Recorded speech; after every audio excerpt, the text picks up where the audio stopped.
নমস্কার বন্ধুরা, কেমন আছেন? আশা করি সবাই ভালো আছেন। মাই কিচেনে আপনাদের স্বাগতে। আমি আপনাদের জন্য নিয়ে এসেছি আইসক্রিমের রেসিপি। কিভাবে বাড়িতে পাকা আম দিয়ে আইসক্রিম বানাতে হয় সেইটা দেখাবো। চলুন রেসিপিটি শুরু করি।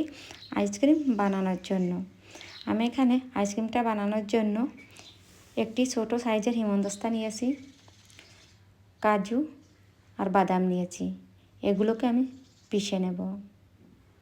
ছোট ছোট করে পিষে নিয়েছি। এখন এটাকে আমি পিষে একটি বাটিতে রেখে দিয়েছি।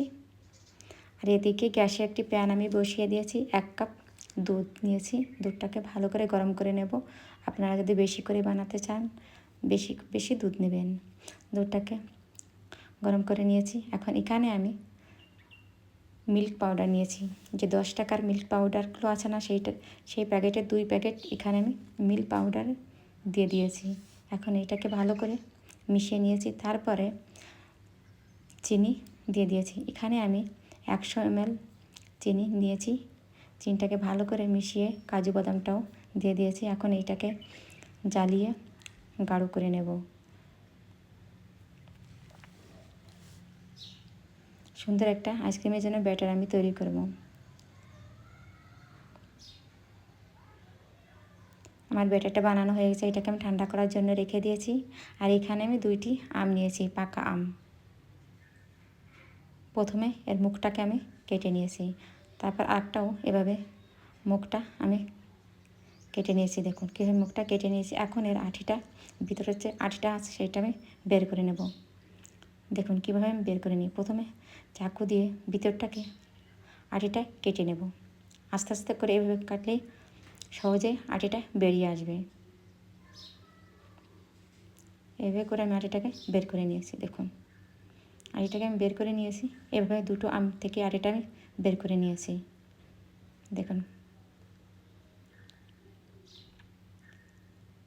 বের করা হয়ে গেছে। এখন এটাকে আমি সুন্দর করে সেট করে দিয়েছি। আর এদিকে আমার ব্যাটারটাও, আইসক্রিমের যে ব্যাটারটা বানিয়েছি সেটাও ঠান্ডা হয়ে গেছে। এখন এটাকে আমের ভিতরে ঢেলে দেব।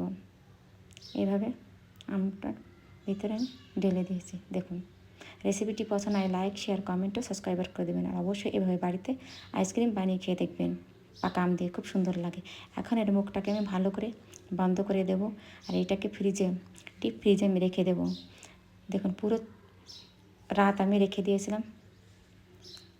পরদিন সকালে আপনাদেরকে আমি দেখাচ্ছি। দেখুন একদম ডিপ ফ্রিজে রেখে দিয়েছিলাম। পুরো 12 ঘন্টার মতন রেখে দিয়েছি। দেখুন ওর মুখটাকে আমি খুলে নিয়েছি। তারপরে ছিলকাটা আমি ছাড়িয়ে নেব।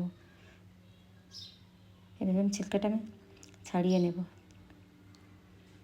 আস্তে আস্তে করেই আমি ছাড়িয়ে নেব, কারণ বরফে একদম ঠান্ডা হয়ে গেছে। এভাবে সম্পূর্ণ আমের ছিলকাটা আমি ছাড়িয়ে নিয়েছি।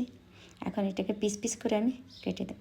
দেখুন খেতে খুব সুন্দর লাগে। ছোট বড় সবারই পছন্দ হবে। অবশ্যই আপনারা বাড়িতে এই আইসক্রিমটা বানিয়ে খেয়ে দেখবেন, খুব সুন্দর লাগে। এভাবে আমি 2টি আমি পিস পিস করে কেটে নিয়েছি। দেখুন বন্ধুরা, অবশ্যই আপনারা এই আইসক্রিমটা একবার বাড়িতে বানিয়ে খাবেন। আপনাদের ছোট বড় সকলেরই পছন্দ হবে।